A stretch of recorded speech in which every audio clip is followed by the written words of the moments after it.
આ ધોધમાર વરસાદ વરસે છે. હું શિવ સિદ્ધેશ્વર મહાદેવના મંદિરમાં દ્વારકાના ગાયોના ગૌચરામાં જસરાજ માણેક અને શિવ સિદ્ધેશ્વર મહાદેવ આ બે બેઠા છે. ખિસ્ત્રીનો ગોઢાણાવાળા વાછરા દાદા અને જસરાજ માણેકના મંદિરમાં બગાજુમાં શિવ સિદ્ધેશ્વર મહાદેવ બેઠા છે. જ્યાં ધૂપ દીવા મેં કીધા હમણાં.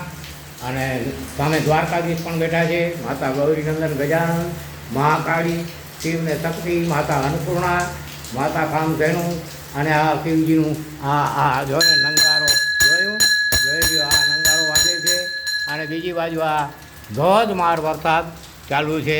શિવજીના જોઈ લ્યો. અહીંયા ગાયોના વેડા છે. આ 15-17 વર્ષ થઈ ગયા મને ભરતા, 15 વર્ષ થઈ ગયા ભરતા. અને આ અહીંયા ચારે બાજુ આ સામે જો મકાન દેખાય એમાં ઝેર જેવું થનબોર માર્યા, ઝેર જેવું પાણી. આજુબાજુમાં બધી જગ્યાએ ઝેર જેવું પાણી. ગમતીજી અહીંથી પાણાનો ઘા કરો ને તો ગુમતીજીમાં પડે, એટલે ભલે ગુમતીજી છે.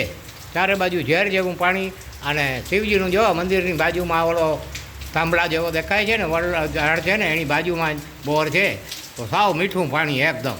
અને અહીંયા કુંડા છે જો બાજુમાં, આ દરવાજાની બાજુમાં કુંડા છે 5 બહારની સાઈડમાં. તો અનેક ઢોર ઢાખરને પાણી પીએ છે. અને આજ 15 વર્ષથી હું આ સેવા કરું છું. અને શિવજીનું આ મંદિર અમારા શિવ સિદ્ધેશ્વર મહાદેવ, અત્રિ ઋષિ માતા અનસુયાના વચની અને અમારા ચંદ્રવતી ક્ષત્રિયોના ઈષ્ટદેવ. અને આ ગણપતિ બાપા શિવજી બેઠા છે. પછી મહાકાળી, શિવ ગણપતિ અને માતા પાર્વતી. અને આ સાંઢીડી ઉપર મોમાઈ બેઠા છે. મહાકાળી અમારે દેવાળી ધણિયાણી બેઠી છે. પછી અન્નપૂર્ણા માતાજી, પછી શિવ બ્રહ્મા વિષ્ણુ અને મહેશ ત્રણે બેઠા છે. અને ગાય માતા અન્નપૂર્ણા બેઠી છે. જો 33 કરોડ દેવના વાંક છે જેમાં એ બેઠી છે.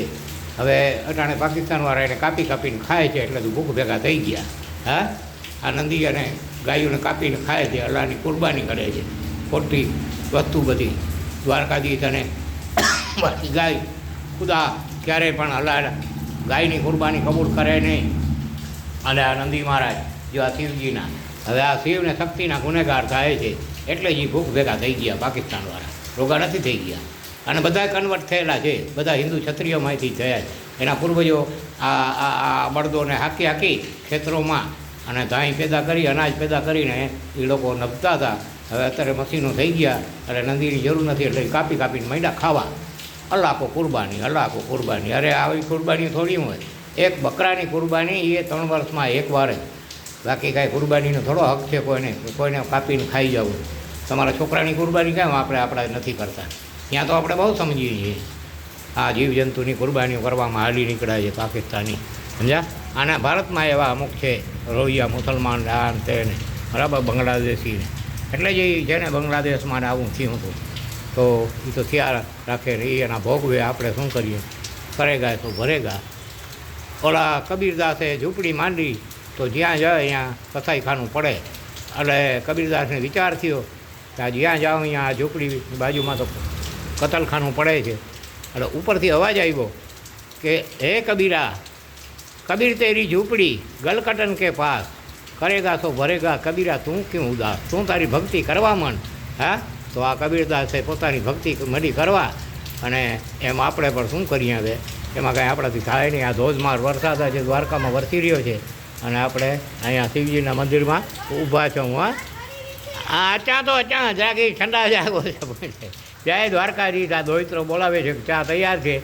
બાજુમાં મારી દીકરી એ છે ને પાર્સલ બનાવે છે, રોટલા. અને આ દ્વારકાની અંદર પાર્સલ ઘણા લઈ જાય છે લોકો, બરાબર.